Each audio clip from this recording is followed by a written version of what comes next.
Comilla society জাপানের উদ্যোগে ইফতার ও দোয়ার মাহফিল আয়োজন।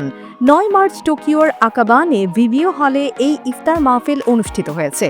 প্রধান অতিথি হিসেবে উপস্থিত ছিলেন জাপানে বাংলাদেশের মহামান্য রাষ্ট্রদূত দাউদ আলী।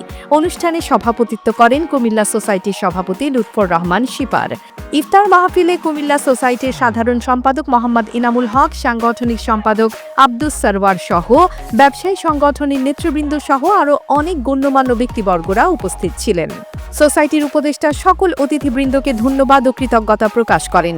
এই সামাজিক সংগঠনটির উদ্যোগে আয়োজিত মাহফিলে দলমত নির্বিশেষে বিপুল সংখ্যক প্রবাসী মানুষ অংশগ্রহণ করে। লুৎফর রহমান শিপার বলেন, এখন বিদেশের মাটিতে বাংলাদেশিদের বন্ধন আরও শক্তিশালী হয়েছে। সবাই খুশি মনে অংশগ্রহণ করেছেন। আমাদের সহযোগিতা করার জন্য তাদের প্রতি অশেষ ধন্যবাদ। তিনি আশা প্রকাশ করেন যে ভবিষ্যতে কুমিল্লাবাসীকে এগিয়ে নেওয়ার জন্য উপস্থিত সকলের সহযোগিতা অব্যাহত থাকবে। এভাবে সামাজিক সংহতি ও একতার বার্তা ছড়িয়ে পড়ে, যা প্রবাসীদের মধ্যে একটি বন্ধন তৈরি করে। AB news desk report.